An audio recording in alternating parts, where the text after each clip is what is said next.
tradition has never struck me as only being about the past. It's always taken on new pieces from here, new pieces from there. Tradition is always evolving, and I think Thanksgiving is a great example of that. Thanksgiving football, the history, the tradition, you think about John Madden, and there's a turkey. R.I.P. to John Madden. Welcome to a very, very special Thanksgiving edition of the BFFL podcast. What a fucking idiot I am. Welcome to a special edition of the BFFL podcast.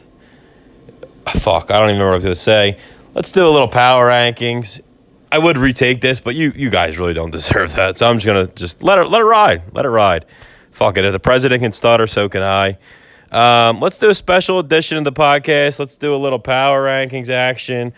I will predict the teams that are going to win this week. And in those power rankings, I'm going to compare each of the members of the league to a food dish that we serve on Thanksgiving. First up, we got in 10th place the Duffy's Degenerates and the Fat Gang. And these teams, you can try and tell me that's a special mousse made from avocado, but it's not. It's shit from a butt. That's exactly what these two teams are. They're poop. They stink. They're horrible. They don't belong anywhere near your Thanksgiving table. And next up, we have the Badass Kids. And we're going to compare them to the old green bean casserole. Like, yeah, it's okay, but also it kind of sucks, and no one really wants it there. And that's what the Badass Kids are, this team. They're not very good, and their team stinks, and they can make the playoffs. I'm going to give them a 40% chance to make the playoffs, but really they don't belong there.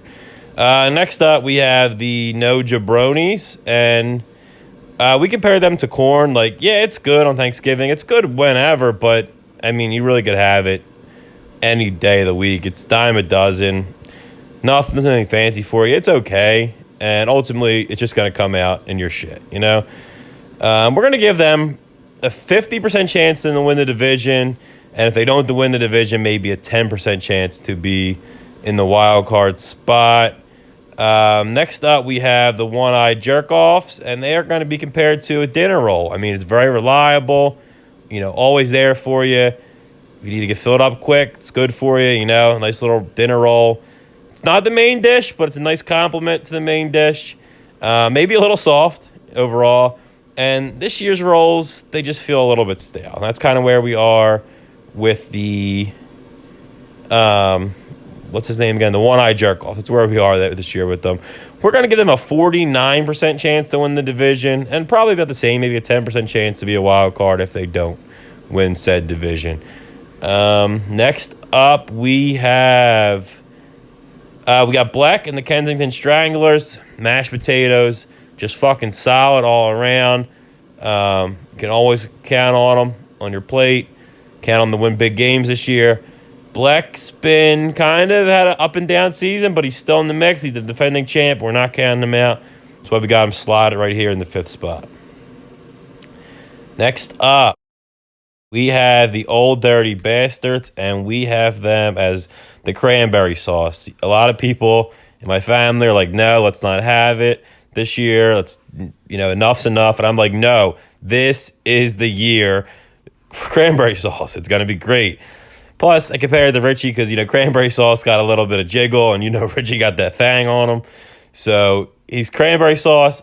I think it's super underrated, and I think this could finally be the year where cranberry sauce, Richie, cranberry sauce, both get their recognition this year. Let's do it, Rich. That brings us to number 3 in the power rankings. We got Bobby Bosch, the horny butt, and we have them compared to Pumpkin Pie because this year he's on a 5-game win streak. He's stealing the show a little bit, and Pumpkin Pie does that. You think dinner was great, but then at the end you get to dessert and you're like, damn, maybe pumpkin pie might have been the best part of the day. And plus, just like pumpkin pie, I would love to see Kev covered in whipped cream. So that's number 3. We got Bobby Bosch, the horny butt. could be Kev's year. Who knows? He's coming on strong lately. Doesn't have the deepest team, but he's got a very good team. That brings us to the next dish is stuffing, and the Click Commanders at number 2. Hot take maybe, but stuffing might just be the best part of the meal, and Danny might just be better than Boost, but I'm not ready to say that yet. So, of course, that brings us to our last team. Of course, our number 1 team in the power rankings. Like it or not, right now, it's got to be Boost. I know he's tied with record-wise with Danny, but he does have the most points. I think Richie's probably the only person who could realistically catch him as far as points. But Boost had the most consistent season overall. I know Danny did beat him head-to-head. They got another big matchup at the end of the season. But right now, just giving a small edge to Boost as our turkey, the main dish of the day. And for some reason, this stupid-ass image wouldn't fit in the screen, but I did do some predictions. I got the 2 shittiest teams in the league. I got me beating Connor barely in a very low-scoring game. I have Boost outscoring Kev 152 to 139 in a big divisional matchup that would clinch it for Boost. I have the Click Commanders also clinching their division with a 164-127 win over Tom. I have Richie barely beating Black 146-140. And I have Timmy getting a big win in the division race to stay ahead of Tom. 117-105 the Wacky. And that pretty much would do it for Wacky, I think. But that's all she wrote. Have a nice Thanksgiving. Go Birds. Go BFFL. Mega Bowl.